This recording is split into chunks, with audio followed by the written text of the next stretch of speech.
Hello! Oui, vous avez reconnu, je suis de nouveau chez 5e Sens, donc pour continuer mon parcours d'enseignement olfactif. Aujourd'hui, je vais faire le module numéro 2. Donc dans ma première vidéo que je vous mettrai dans le petit ici ou ici, vous retrouverez donc la présentation de cet espace de formation spécialement dédié au parfum. Et puis, eh bien ce qui se déroule quand on s'inscrit au module 1, donc avec la découverte des matières premières naturelles. Ici, sur le module 2, j'ai vraiment hâte de m'y mettre parce que je vais redécouvrir des matières naturelles. Je vais également découvrir des molécules donc, qui ont été formulées par des entreprises spéciales dont vous connaissez les noms, IFF, Symrise, Firmenich, etc. Des accords également, pareil, qui ont été développés par des entreprises spécialisées dans leur développement. Et puis Givaudan par exemple. Et une fois que j'aurai bien plusieurs de ces matières dans le nez, je vais découvrir les parfums correspondants, donc dans lesquels on les retrouve. Je trouve que c'est très intéressant comme ça de jouer au jeu de piste à partir de matières premières isolées. C'est plus facile de les retrouver dans les parfums aboutis. Souvent, on est tout seul en parfumerie, en train de comparer, en train de dire « Ah, là je reconnais ça, là je reconnais ça », mais ce sont sur des compos complexes, vous le savez, donc j'ai vraiment hâte de pouvoir travailler comme ça, parce que, effectivement, comme n'importe quel exercice, c'est en commençant par les bases et quelque chose de facile qu'on arrive le mieux à progresser.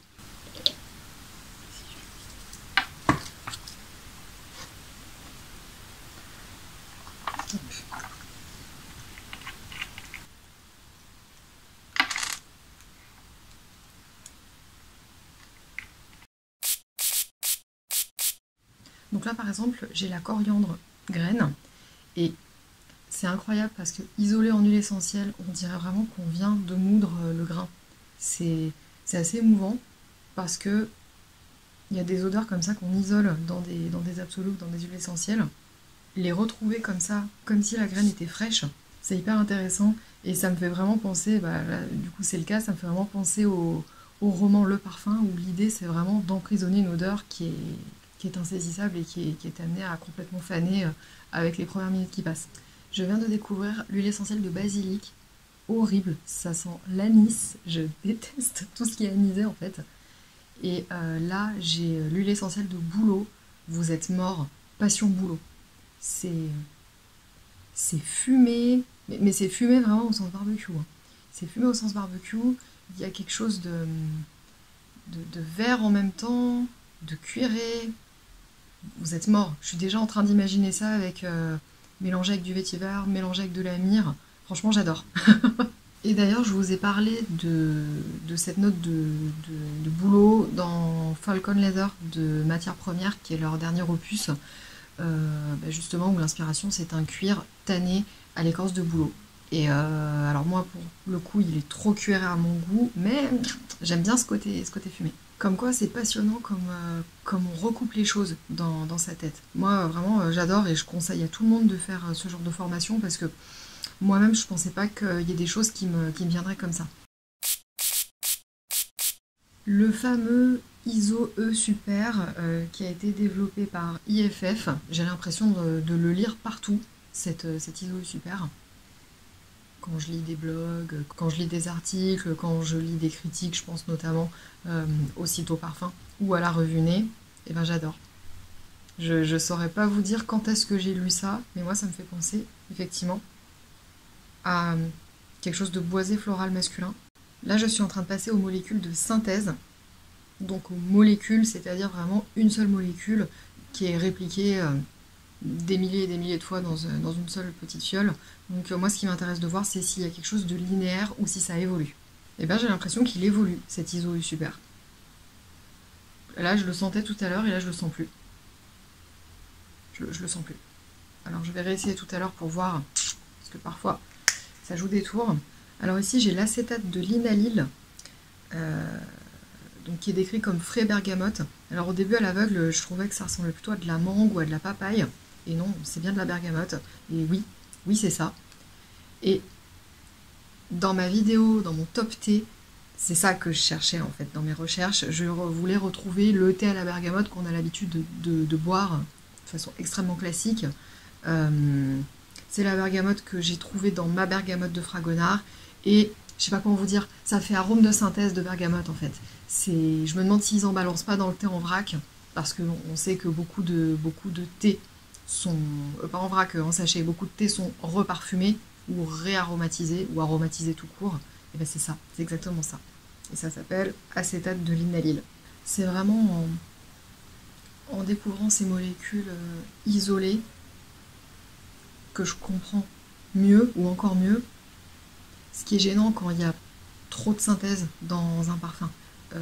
Je suis absolument pas de celles ou de ceux qui peuvent dire que quand c'est synthétique c'est mauvais, etc. Moi voilà, je suis de l'équipe qui pense que c'est juste une question d'équilibre, de qualité et de résultat. Mais vous voyez, là j'ai le Cashmeran d'IFF et je sais pas comment expliquer. Le cerveau comprend que c'est synthétique, que c'est pas une odeur naturelle. Alors est-ce que c'est parce que justement c'est linéaire, alors que les odeurs naturelles sont quand même plutôt complexes, les huiles essentielles, les absolus. Mais pour la plupart, je trouve que ils ont quelque chose de... Il y en a qui sentent fort, il y en a qui sont plus discrets, mais ils sont tous pénétrants. C'est-à-dire que même une molécule qui sent pas très fort à la base, je sens une sorte de... Vous savez, quand on a mal aux tempes un petit peu, parce qu'on a senti quelque chose de trop fort, ben ça me fait ça. Et pareil, Cashmeran, combien de fois j'ai lu ça et là, en isolé, j'aime bien, hein, mais effectivement, il a besoin d'être travaillé, il a besoin d'être associé. Si on a trop, c'est un peu plat. Ah, ah ça sent... tu sais, ça sent le fond de caisse de salade. Quand il y a une salade qui est foutue au fond de la caisse, de la cagette, ça sent exactement ça. Quand c'est écrasé, que ça sent la chlorophylle, que c'est fané, que ça commence à s'abîmer vraiment. Mais bon, de toute façon, après, c'est fait pour être travaillé, c'est fait pour être associé. Là, c'est la Calonne. Alors, c'est complètement à propos parce que je vous ai fait une vidéo sur les marins, les iodés, les salins, il y a très peu de temps. Et j'aime bien. Mais encore une fois, c'est beaucoup trop concentré, en fait. C'est trop concentré et il y a ce côté vraiment pénétrant. On a vraiment l'impression d'un pic qui nous rentre dans le sinus, comme ça. Et à la fois, la Calonne toute seule, j'aime bien, mais c'est quand même plat. C'est pour ça que je pense qu'il faut aller chercher plus loin avec un fond boisé, avec des agrumes. Souvent, ils sont hespéridés, les marins, pour finir de donner du coffre et de donner de la vie, en fait, à la création. Je reconnais quelque chose, mais je ne sais pas ce que c'est. J'ai lu, moi.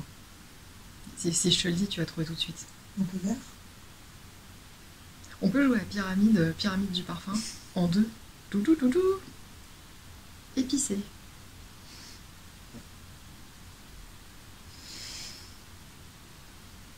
Attends, je reconnais. Tu veux le 2? Oui. Dentiste. Mince, comment ça s'appelle? Le clou de girofle. Ouais. C'est ça. Eugénol.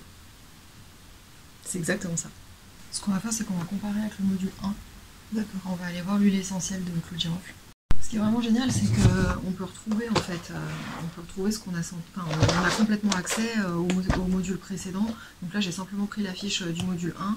J'ai cherché où est l'huile essentielle de clou de girofle pour pouvoir comparer. C'est pas la bonne case. Pour pouvoir comparer avec l'eugénol. Et ça va être intéressant. Ah, c'est pas la même chose. C'est plus délicat. Là, c'est boisé en fait, l'huile essentielle de clou de girofle. Et l'eugénol tout seul, ça sent ça sent le clou de girofle moulu en fait, justement. Quand il est moulu, je trouve que il a quelque chose de plus incisif.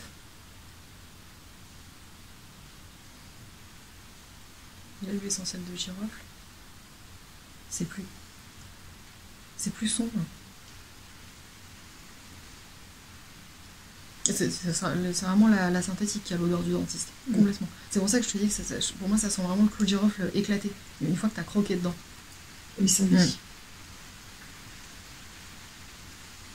Il faudrait voir la méthode d'extraction de l'huile essentielle de clou de girofle, parce que est-ce que c'est du clou de girofle séché? Pourquoi ce serait pas du clou de girofle frais en fait? Et là c'est les accords en fait, les reproductions, donc qui ne sont plus des molécules isolées, mais qui sont des mini-parfums en fait, un alignement, une association de plusieurs notes et qui forment donc des accords ou des bases. Et là, il y a le Chocovan de Givaudan. Et c'est incroyable. Ça sent vraiment le...